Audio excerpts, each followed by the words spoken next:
오늘 함께 나누기 원하는 하나님의 말씀은 구약성경 사사기서 3장 12절에서 23절까지 말씀이 되겠습니다.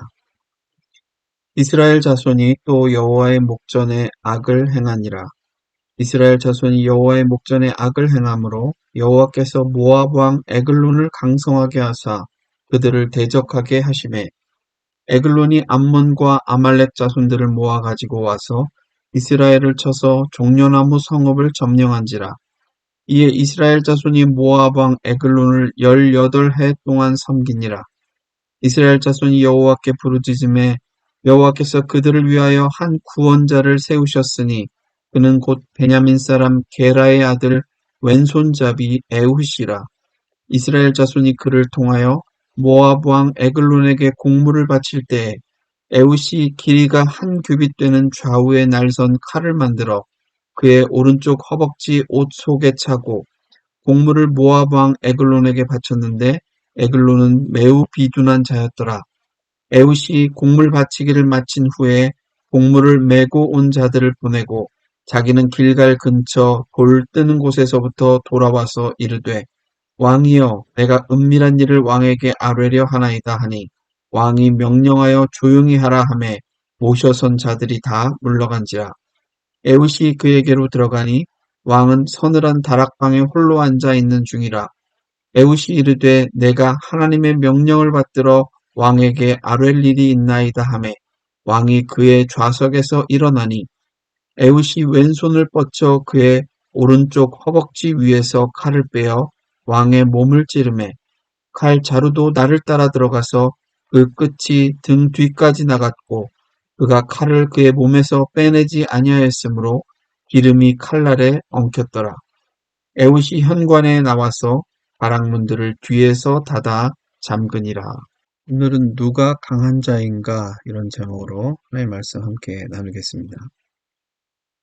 오늘 본문 12절을 보시면 이스라엘 자손이 여호와의 눈 앞에서 또 악을 행함으로 여호와께서 그들의 대적 모압 왕 에글론에게 붙이셨다라고 말씀하고 있습니다.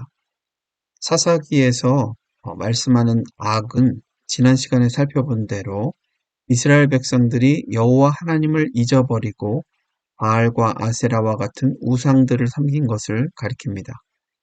이스라엘 백성들이 전에 악을 행함으로 하나님께서 사사 온니엘을 통해서 그들을 구원해 주셨건만 온니엘이 죽자 그들은 다시 과거의 잘못을 반복하고 있음을 보게 됩니다. 이스라엘 백성들은 왜 같은 잘못을 또 반복해서 하는 걸까요? 과거 8년 동안의 고통스러운 속국으로서의 삶으로는 불충분했던 걸까요? 여러분은 혹시 하나님 앞에서 같은 잘못을 반복해서 행해 보신 적이 있으신가요? 우리는 쉽게 이스라엘 백성들을 정죄하기보다는 하나의 민족 공동체가 그와 같은 죄의 유혹에 또다시 빠졌다는 사실 앞에서 그 유혹이 얼마나 강력하고도 인간의 삶을 지배하고 있는 문화인지를 먼저 인식할 필요가 있습니다. 리차드 포스터는 그의 책 돈, 섹스, 권력을 통해서 이 세상을 지배하는 3대 유혹에 대해서 말한 적이 있습니다. 어쩌면 당시의 바알과 아세라 숭배는 이 세 가지가 한꺼번에 혼재되어 있는 우상 숭배 문화라고도 할 수 있습니다. 마치 자본주의 시장 경제 체제 안에서 살아가면서 우리가 열심히 돈을 벌어야만 하지만 그러나 돈을 사랑해서는 안 되는, 자칫하면 그 벌어야 된다는 열심과 사랑하면 안 된다는 그 사랑 사이에 경계선이 모호해지면서 유혹에 넘어가기 쉬운 것이 오늘날의 자본이 주인되어 있는 세상입니다. 이러한 세상 속에서 우리 그리스도인들은 어떻게 살아가는 것이 그리스도인답게 사는 것일까요? 금욕주의를 표방해야 할까요? 그래서 수도원으로 들어가거나 아미쉬 공동체와 같이 생활해야 될까요? 아니면 존 웨슬레가 말했다는 것처럼 가능한 한 많이 벌어서 가능한 한 많이 저축하고 가능한 한 많이 베풀면서 살아라 하는 교훈을 삶의 모토로 삼아야 될까요? 어떻게 사는 게 가장 성경적인지는 각자가 처한 삶의 자리가 다르기 때문에 제가 뭐라 말씀드릴 수는 없고요. 각자가 판단해서 살아가십시오.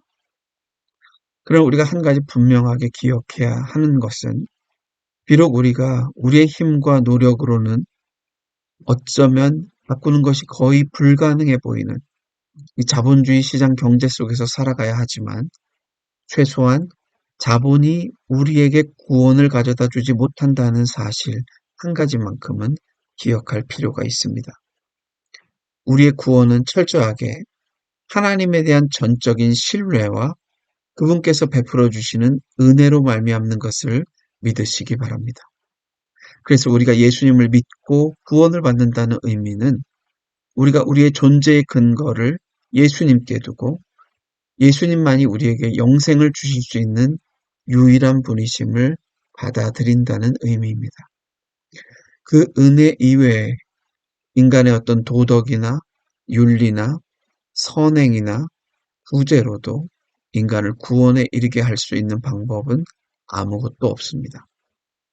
디도서 3장 5절에 우리를 구원하시되 우리의 행한 바 의로운 행위로 말미암지 아니하고 오직 그의 긍휼하심을 따라 중생의 씻음과 성령의 새롭게 하심으로 하셨나니라고 말씀하고 있고 에베소서 2장 8절 9절에도요. 너희는 그 은혜에 의하여 믿음으로 말미암아 구원을 받았으니 이것은 너희에게서 난 것이 아니요 하나님의 선물이라. 행위에서 난 것이 아니니 이는 누구든지 자랑하지 못하게 함이라라고 말씀하고 있습니다. 우리의 구원은 그러므로 우리 자신에게 근거를 둔 것이 아니라 오직 우리를 긍휼히 여기시고 중생의 씻음과 성령의 새롭게 하심과 은혜를 베풀어 주시는 삼위일체 하나님께 달려있는 것을 잊지 마시기 바랍니다. 야훼 하나님을 저버린 이스라엘에 대한 하나님의 심판은 주변에 있던 모압과 암몬 그리고 아말렉을 들어서 그들이 다시 모압의 속국이 되게 한 것입니다.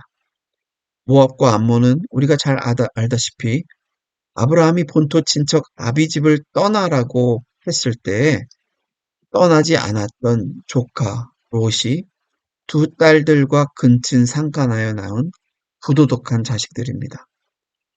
때로 우리는 우리가 내리는 선택들이 당시에는 옳아 보이고 합리적이어 보이고 대수롭지 않아 보여도 나중에는 그 선택이 부메랑이 되어서 나에게 그리고 우리 신앙 공동체나 국가 공동체에게 어떤 해를 끼칠지 알 수 없습니다. 그래서 선택을 내릴 때 우리는 늘 신중해야 하고 영적인 분별력을 가지고 하나님의 선하시고 기뻐하시고 온전하신 뜻이 무엇인지를 분별하려고 해야 하고 최선의 선택을 내리려고 해야 할 것입니다. 하나님께서는 모압을 강성하게 하셔서 그 왕 에글론에게 이스라엘을 무려 18년 동안이나 지배당하게 만드셨습니다. 과거의 8년으로는 부족했다면 이제는 거기에 10년을 더하셔서 18년 동안을 속국으로 살게 하신 것입니다. 이스라엘 백성들이 할 수 있는 것은 다시 여호와께 부르짖는 것뿐이었습니다. 그리고 긍휼이 풍성하신 하나님께서는 그들을 불쌍히 여기사 한 구원자를 보내십니다. 그의 이름은 바로 왼손잡이 에훗입니다. 에훗은 베냐민 사람 베라의 아들입니다. 베냐민이라고 하는 이름의 뜻은 오른손의 아들이라는 뜻인데 아이러니하게도 오른손의 아들 족속에서 왼손을 쓰는 영웅이 탄생한 것입니다. 사실 성경 원문을 오른손이 불구인 왼손잡이로 번역하고 있습니다. 에훗은 조공을 바치고 난 뒤에 다시 모압 왕 에글론에게 돌아가서 그를 암살하는 데 성공하게 됩니다. 그때 어쩌면 그가 오른손이 불구였기에 왕의 호위 무사들이 오른손을 쓰지도 못하는 그가 차마 왕을 암살하리라고는 상상하지 못하고 방심해서 그를 쉽게 들여보내 주었을 수도 있습니다. 하나님께서는 약한 자를 들어서 강한 자를 부끄럽게 하실 수 있는 분이십니다.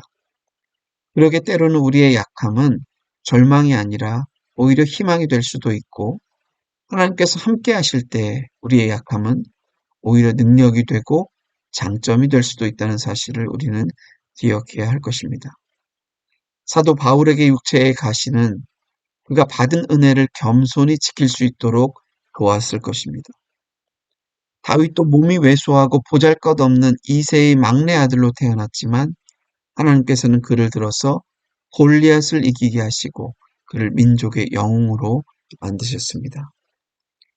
여러분 가운데에도 혹시 육체적으로나 정신적으로나 재능에 있어서나 인생 경험에 있어서나 학력에 있어서나 재산에 있어서나 무엇에 있어서든지 남들보다 약해 보이는 부분 때문에 주눅들어 계시거나 열등감에 사로잡혀 계시거나 절망 가운데 계신 분들이 계십니까? 이 약함을 가지고 오히려 주님께 나아가시기 바랍니다. 하나님께서는 그 약함이 없는 다른 강한 자들이 맛보지 못하는 그 은혜와 능력들을 여러분에게 부어주실 줄 믿습니다. 여러분의 약함이 주님 안에서 오히려 강함이 되실 줄 믿습니다. 19절을 보시면 에훗은 곡물을 바친 후에 돌아가다가 갑자기 길갈 근처 돌 뜨는 곳에서부터 다시 돌이켜서 에글론 왕을 죽이러 갑니다. 왜 그랬을까요? 처음부터 죽이려고 칼을 차고 갔다면 곡물 바치러 간 김에 해치웠으면 더 낫지 않았을까요? 아니면 함께 간 무리들의 안전을 위해서 일단 돌아오다가 되돌아간 것일까요? 돌 뜨는 곳은 원문으로 채석장을 뜻한다고 합니다. 그 채석장의 돌들로 우상을 만들었던 곳이라고 해석하기도 합니다. 그런데 저는 길갈 하면 떠오르는 대목이 여호수아서 4장입니다. 이스라엘 백성들이 지파별로 돌 12를 들고 요단강을 건널 때에 물줄기가 끊어지고 마른 땅을 건너는 기적을 경험했었습니다. 그리고 그것을 기념하여서 돌 12를 취하여 길갈에 두었습니다. 여호수아서 4장 20절입니다. 본문에 나와 있지는 않기 때문에 제가 상상해 보는 것이겠습니다만은 저는 에훗의 발걸음을 돌이키게 한 것은 어쩌면 돌들로 만들어 놓은 우상들이 아니라 길갈에 세워둔 12돌들이었을 수도 있겠다 싶습니다. 그래서 에훗은 그 돌들을 보면서 하나님께서 과거에 여호수아와 그 믿음의 선조들에게 어떻게 기적으로 역사하셨는지를 기억하고 믿음과 용기를 내어서 돌아가서 에글론을 해치우지 않았을까 싶습니다. 그렇다면 이스라엘 공동체가 여호와의 행하신 일들을 잊어버리고 심판받고 있는 것을 한 구원자 에훗이 여호와께서 행하신 일들을 기억하고 돌아가서 이스라엘을 구원하는 역설적인 사건이 벌어졌다라고 할 수 있는 것입니다. 후에 에훗은 이스라엘 백성들을 불러 모아서 그들을 쳐부수고 항복을 받아낸 후에 80년 동안이나 태평성대를 누리게 만들었습니다. 뿐만 아니라 후에 사사기 20장 16절에 보면 베냐민 지파에는 이후에 물맷돌을 던지는 왼손잡이 용사 700명이 나오기도 했습니다.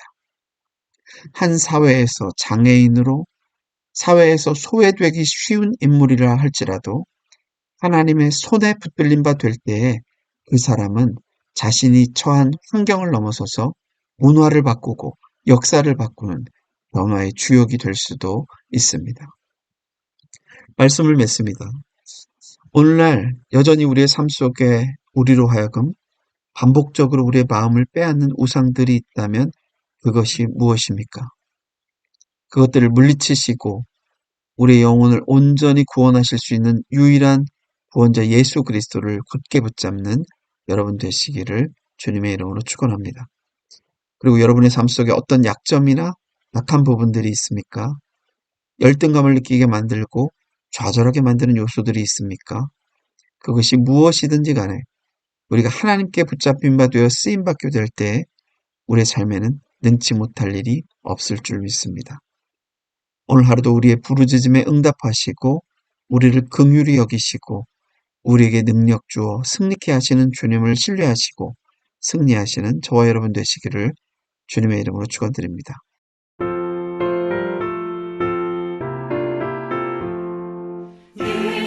예수님은 누구신가 우는 자의 위로와 없는 자의 풍성이며 전한 자의 높음과 잡힌 자의 노임되고 우리 기쁨 되시네.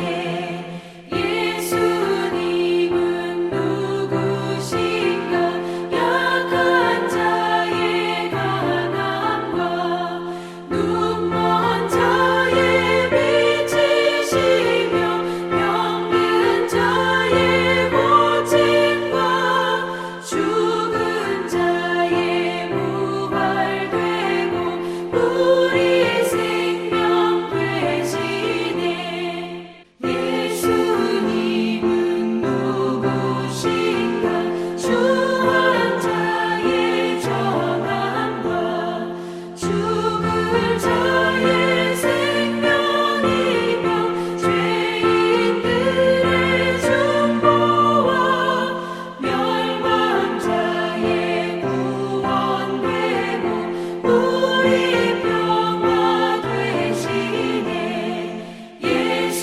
예수님은 누구신가 온 교회의 머리와 온 세상의 구주시며 모든 왕의 왕이요 심판하실 주님 되고 우리 영광 되시네. 기도하시겠습니다. 공의로우시면서도 자비와 긍휼이 풍성하신 하나님, 오늘 저희들 주신 말씀을 통해서 이스라엘 백성들이 어떻게 반복해서 같은 죄에 빠짐으로 하나님의 마음을 아프게 해드렸는지를 보았고, 또 그 속에서 우리 역시도 그런 죄악 가운데 살고 있지는 않는지 우리 자신을 돌아보게 하시니 감사합니다. 그런 우상 숭배가 우리 삶 속에 있다면 돌이키게 도와주시고, 오늘 왼손잡이 사사 에웃을 들어서 사용하셨던 것처럼 오늘 저희들 가운데에도 많은 약함들이 있지만 주께서 우리와 함께 하실 때 그 모든 약함이 오히려 강함이 되고 하나님께 영광을 돌리는 삶이 될 줄로 믿습니다. 지금 저희들의 약함조차도 사용하여 주시고 그 약함 때문에 좌절하거나 낙심하거나 할 수 없다 말하거나 뒤로 물러가지 않게 도와주시고 담대하게 주님과 함께 맡겨주시는 사명을 넉넉히 감당하는 저희들 될 수 있도록 저희들 사용하여 주옵소서. 예수님의 이름으로 기도드립니다. 아멘.